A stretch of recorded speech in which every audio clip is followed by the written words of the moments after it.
Hi guys, it's 5:30 on a Saturday morning. I'm still in bed, but I really feel like I need to get up and get going.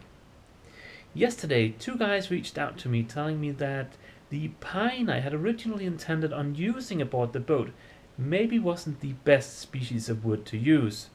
Apparently pine has the ability, more so than other species of wood, to expand and contract as moisture or temperature changes. Now that's not really something I want in the slats, nor the stringers for that matter. Luckily, my good friend Doug, whose Westsail 42 is in one of my previous videos, he wrote me an email saying that I could consider using either ash or oak instead of pine.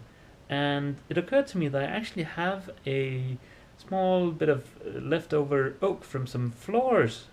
It's up in my attic, so let's go grab that and see if it's something we can use.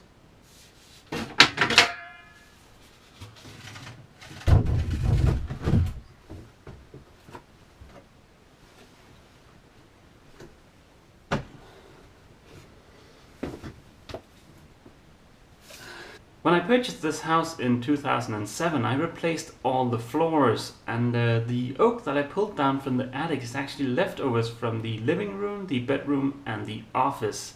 So let's have a closer look.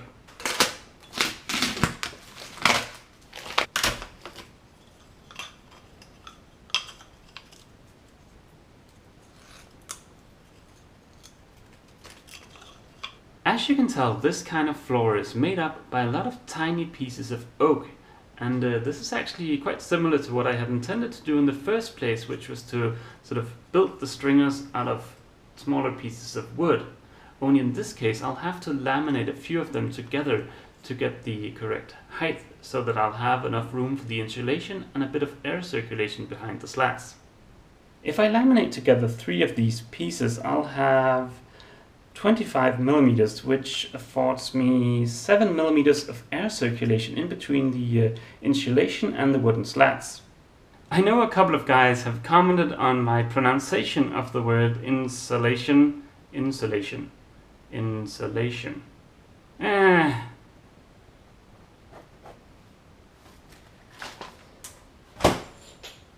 So there are 560 of these little strips in one packet of this flooring, and I actually only need 240, so I've got plenty.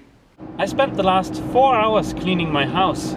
My neighbors have listed their house too, and they're using the same real estate guy that I'm using, and he's gonna be showing their house today.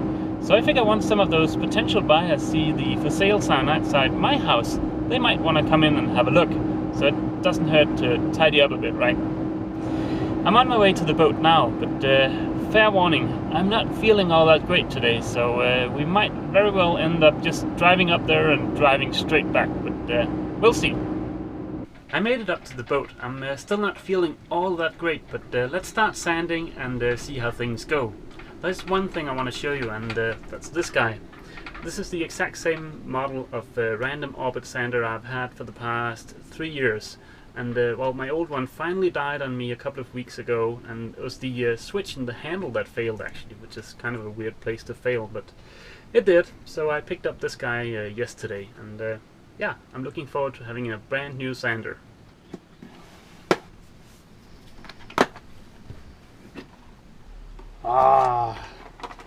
And with a switch that actually works.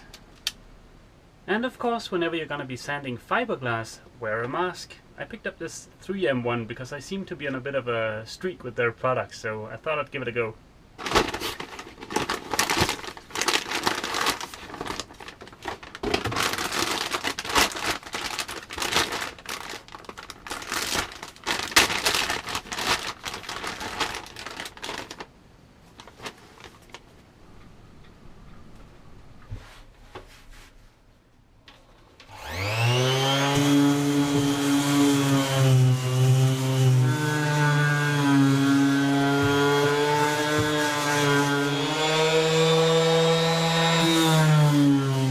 The glue residue on the hull sort of gums up the discs really quickly, but that's okay. I've brought a lot.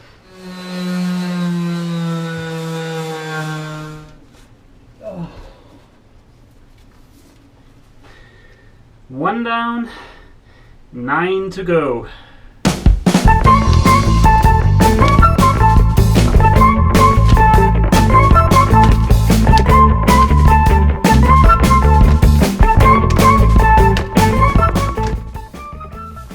Oh, that took just about forever.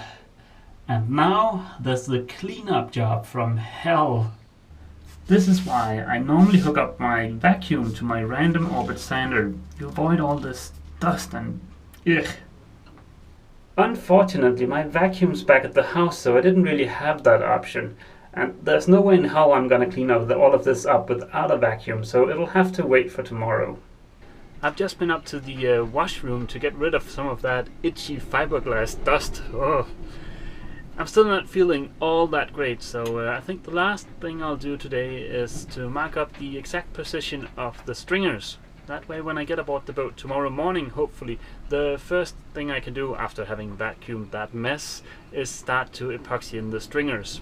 Before marking the position of the stringers on the hull, I'm just going to give the hull a quick wipe to get rid of some of that fiberglass dust.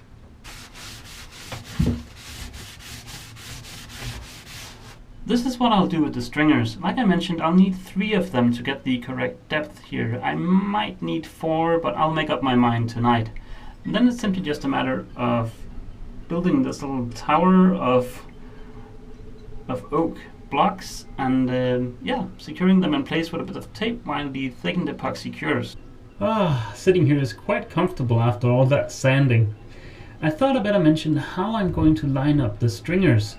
Now I'm making a big deal of this because I want it to look good. Structurally, you might as well just eyeball it. Everything's easy once you have a point of reference, and the same is true in this case. My point of reference is going to be this line going down the middle of the bunk here in the v-berth. After I've drawn that line, the only thing I need to figure out is where I want to place the stringers. Now I already did that yesterday, but just for the case of argument, right? So I decide to place the first stringer 10 centimeters from this bulkhead. So I just measure 10 centimeters. Then I grab my handy dandy cross level laser. I line that up, and now I've got a super handy laser line there on the hull that I can simply just trace with a Sharpie. There we go, that'll be the aft edge of the first stringer. All I need to do to draw the position of the stringer on the port side of the boat is to flip the laser 180 degrees. Just line it up. There we go. Thank God for lasers, right? Why am I so concerned about the position of the stringers? Well, that's because the slats will be secured to the stringers using screws, and I want those screws to be accessible if ever I need to remove the slats. And that means that, well, the screws will be visible, so I want them to line up nicely and uniformly down the length of the v-berth. That'll look really nice. There we go, now we're able to line up the stringers. First thing tomorrow, that is. I'm gonna call it a day, head back home and crawl into bed. I might not get around to edit this video tonight, so it's possibly gonna be delayed by a day or two, but we'll see. I hope to see you guys bright and early tomorrow morning aboard the boat for epoxying in stringers.